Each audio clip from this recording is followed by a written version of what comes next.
Hello, bonjour. Aujourd'hui, nous allons réaliser ensemble une génoise. Une génoise qui a la particularité d'être sans farine. Nous allons la travailler avec de la fécule de pomme de terre, du sucre, des œufs et de la poudre d'amande. On va rajouter également un petit peu de cacao en poudre, enfin c'est si vous le voulez, hein. Et on va travailler sur un moule de 16 par 4 cm et demi de hauteur. Voilà, donc là, on prépare tout ce qu'il nous faut pour faire cette génoise. Faites toujours en sorte d'avoir tout ce qu'il vous faut pour la recette, ne pas aller chercher les éléments au fur et à mesure, d'accord? Donc là, les 4 œufs, vous avez vu le poids, c'est à peu près 210 grammes. Dans un premier temps, les 4 œufs qu'on a mis dans la cuve, on rajoute le sucre vanillé également. Et la particularité de cette recette, donc on va commencer à battre les œufs avec le sucre. La particularité de cette recette, c'est qu'on va mettre la cuve au bain-marie. Voilà. Donc là, dans une grande casserole, vous préparez votre eau bouillante. Et on va mettre la cuve au bain-marie sur la casserole. Et on va battre l'ensemble, donc œufs, sucre, de façon à arriver à 45-50 degrés maximum. Alors, ce serait plus sympa d'avoir un thermomètre.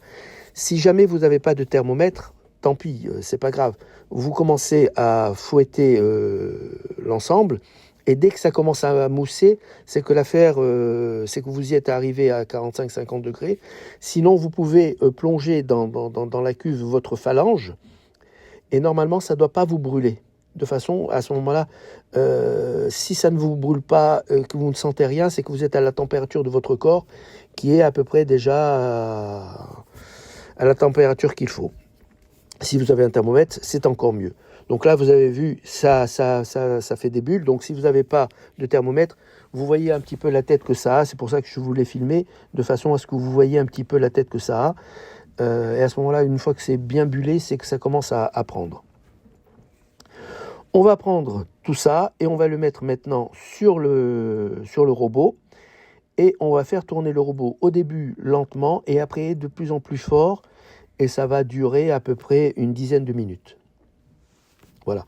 Toute la structure de cette génoise, ça va être les bulles. Ça va être en fin de compte le mélange œuf, sucre. C'est ça qui va faire tenir la génoise de façon à ce qu'elle ne retombe pas, parce qu'il n'y a pas de levure. Toute la structure va être dans l'œuf battu. Et c'est là que ça va c'est comme ça que votre génoise va tenir. Voilà, on commence gentil. Et après, au fur et à mesure, nous allons augmenter la vitesse. Voilà, je vous ai filmé les différentes étapes pour que vous voyez un petit peu comment va évoluer votre mélange œuf-sucre.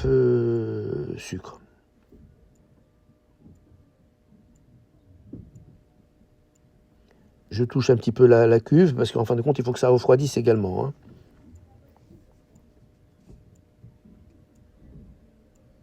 Et oui, la petite pincée de sel pour rehausser le goût du sucre.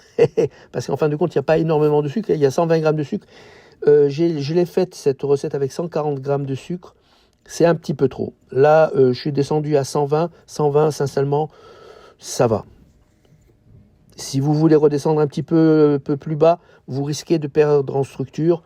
Et sincèrement, 120 grammes, c'est pas mal, c'est pas trop. Là, vous pouvez tamiser votre poudre d'amande et votre fécule de pomme de terre. Alors, la particularité, je vous donne le truc, la particularité de la fécule de pomme de terre, c'est qu'elle a tendance à absorber énormément l'humidité. Donc, si vous traînez trop à l'incorporer à votre pâte, cette pâte va risquer de redescendre, de tomber avant même que vous l'ayez mise dans votre moule, elle sera redescendue. Donc voilà, faites tourner la cuve de façon à faire le moins de mouvements possible et à être gentil. Voilà, ne battez pas l'ensemble, remuez l'ensemble de façon à humidifier la fécule de pomme de terre, mais pas trop. Voilà, une fois il n'y a plus de grumeaux, une fois que vous voyez plus la poudre, la fécule de pomme de terre, c'est que c'est bon, arrêtez de mélanger, n'allez pas plus loin. Cette fois-ci, donc voilà, je prépare, là je vous ai mis une caissette en papier, donc si vous avez un moule, moule normal, la cassette était plus sympa. Les parois du moule, essayez de ne pas beurrer ou ne pas huiler les parois du moule. Pourquoi? Tout simplement parce que si vous la beurrez ou la huilez trop, lorsque la génoise va monter, elle n'aura pas où s'accrocher et elle va redescendre. Voilà, ça je vous donne encore un petit truc. Cette fois-ci, là, j'ai mis du cacao en poudre pour faire un semblant de marbré. Alors je dis un semblant tout simplement parce que la pâte est liquide dans l'absolu, ce qui fait qu'on ne va pas avoir une grande différence, une frontière entre la pâte qui est cacaotée et la pâte qui n'est pas cacaotée. C'était juste pour donner un petit goût de cacao, mais pas trop, donc de façon à ne pas avoir toute la pâte qui est avec le cacao. Donc j'ai fait la moitié cacao, la moitié non cacao, voilà. Je n'ai pas ajouté énormément de cacao, j'ai mis exactement 20 grammes. À ce moment-là, si vous en mettez plus, il faudra réduire la fécule de pomme de terre.